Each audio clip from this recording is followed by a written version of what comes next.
Yo, what's up guys? It's Keybinds back with another video, and today we're going to be talking about everything you need to know if you're trying to switch from controller to keyboard and mouse in Fortnite. Now we're going to be going over the pros and cons of switching, what peripherals you need to get in order to maximize your potential. We're going to be talking about finding a good sensitivity, finding your perfect binds, and most importantly we're going to talk about what you need to be doing to practice to get used to these binds and this sensitivity and this whole new input method of playing.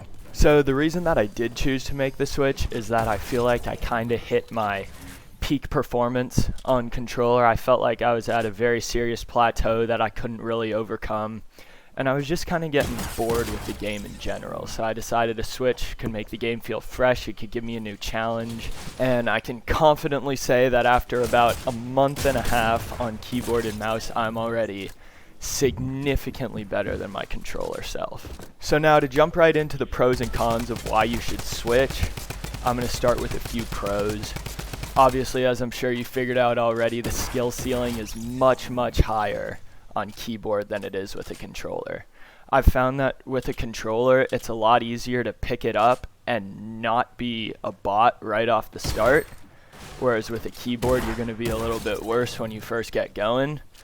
But once you put in the hours and you keep grinding creative, you're going to get a lot better with a keyboard than you could with a controller. Of course, there's outliers to this, people like Innocence, Ghost Aiden, where they're just freaks with the controller. But overall, I feel like you can reach a higher skill ceiling quicker with a keyboard and mouse when you factor in all the things like switching to any weapon you want at any given time, pulling out your build with only one button instead of having to enter build mode, stuff like that. Scroll wheel reset, only to scratch the surface on keyboard and mouse advantages. Of course, you're going to have to give up aim assist, but in my opinion, the pros outweigh the cons, and you're going to be able to get much better on keyboard. Now, this does come at a bit of a cost. You're going to be a bot at least a few weeks. And it's going to be very frustrating when you run into a player in a solo that you know you could have one-pumped with a controller. You're going to be missing all sorts of shots on keyboard, and he might kill you. And you're going to have to make sure that you don't get discouraged by that. You're going to have to keep pushing forward. You're going to have to keep putting the hours into creative in order to get yourself back to the same level that you were on a controller. But once you are on that level, it's going to be much easier to get better, and your skill ceiling is going to get higher. But switching is not for everyone. Despite everybody out here on the internet says switch, it's such an easy decision, why would you handicap yourself with a controller? But if you do switch, you're going to have to put in the hours to make yourself better on keyboard. It's not going to happen overnight. You're still going to have all the game sense that you had when you were on controller, but you're not going to be able to actually execute what you want to do. And that's going to be very frustrating at first. You're just going to have to get used to it and deal with it and push through it until you're better. Alright, so you've decided you're ready to make the switch, you want to get better. What's the first place to start? It's probably with what peripherals you need, because your dad's old office mouse isn't going to cut it. Your laptop's keyboard isn't going to cut it. You need actual gear if you want to see improvements.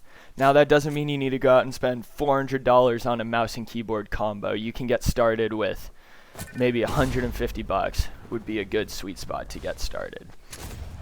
So with keyboards, a lot of people have different opinions on what type of mechanical switches you want in your keyboard. It all comes down to personal preference.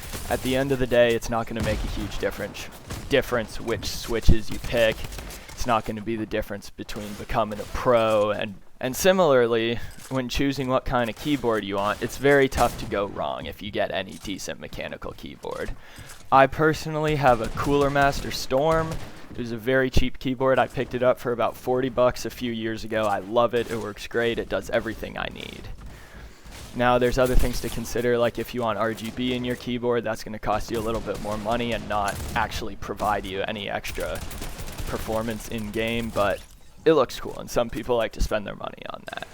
Some keyboards that pros like to use that I would recommend are the Ducky 1-2 mini keyboard. I know Tifu's a big fan of his.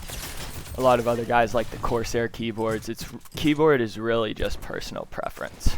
In terms of mice, this is where you can start really narrowing down what are good mice and what are bad mice, specifically for Fortnite. Now, there's a lot of controversy over the G502 mouse, which a lot of pros used to use, and they're recently switching away from it because it's just so heavy. But the big pro with the G502 is it has something like 10 buttons on the side, all for you to press with your thumb or with your index finger. So it kind of takes some of the strain off of your left hand when learning how to click all the buttons on your keyboard. But like I said, this comes at a cost, and the cost is weight. If you're going to be playing on a low sensitivity, it's going to get tiring dragging a heavy mouse around your massive mouse pad, and you might not want to go that route. Now, on the complete opposite end of the spectrum, there's the glorious Model O mouse, which weighs in at something ridiculous like 50 grams. Pros love this mouse. I know Tifu's a big fan of it. A bunch of other pros are switching over to it. But the con with this mouse is it only has 2 side buttons. When you get good at keyboard and mouse, you're going to want to be able to use a mouse with only 2 side buttons, but when you're just starting out, it might be tough to adjust having your left hand on your keyboard pressing so many buttons. So the side buttons on the mouse kind of make it somewhat easier on you.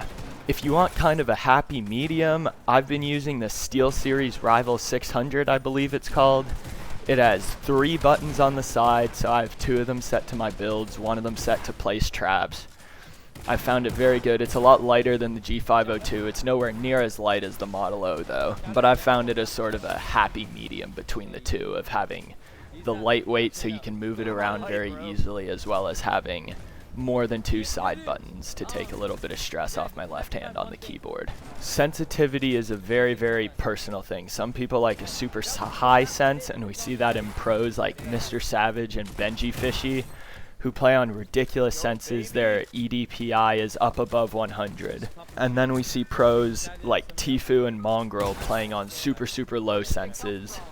They're at around 40-45 EDPI. Personally, I've found 800 DPI, .065 in-game to be a very nice sweet spot between low sense that keeps your good accuracy when you're trying to aim and hit shotgun flicks, as well as it's high enough that you can get your builds going, get your 90s going, do whatever you need to do with that without jerking your arm across your entire desk, because that gets exhausting after a while.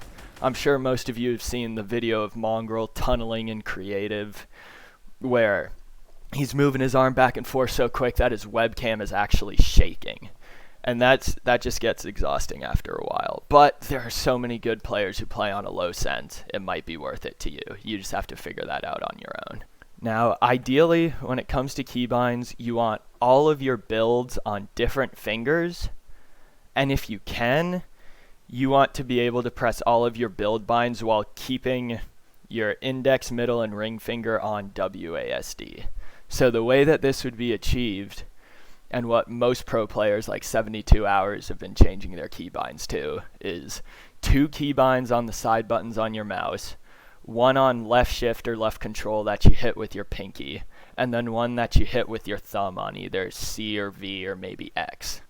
With your weapon keybinds, I just stuck with the pickaxe, starting at 1, going all the way through 6 with my 5 different weapons. That's what a lot of pros use. That's what Tifu uses. I kind of copied his keybinds, and it's been working out fairly well for me. You're, of course, welcome to experiment with that. If you maybe have smaller hands, you don't want to be reaching all the way over to 6, so you can maybe move that key down to C or over to X or something like that you hit with either your index finger or your thumb. And then we have other keybinds that are very unique to PC that you just couldn't do on controller, like scroll wheel reset, which I'm sure you've heard a lot of people talking about.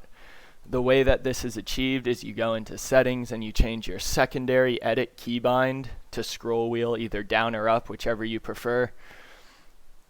And then you switch your edit reset to scroll wheel either down or up. It should be the same as your edit secondary keybind. And what this allows you to do, let's say you pick scroll wheel down, this allows you to just scroll down twice and it instantly resets any edit. Now that you got your keybinds down and you got your sensitivity all figured out, it's time to hop into creative and actually learn how to play keyboard and mouse. Now I'm going to be showing a few builds in the background. I found when I was learning keyboard and mouse, these were a few builds that helped me advance fairly quickly. We're going to start off with triple wall ramp floor rushes and then move on to just single 90s. I feel like both these builds do a very good job at warming up your fingers for each individual build piece and learning how to hit each of those pieces. We then move on to editing cones that you place above your head while ramping up. This helps you get used to your cone button and your edit button.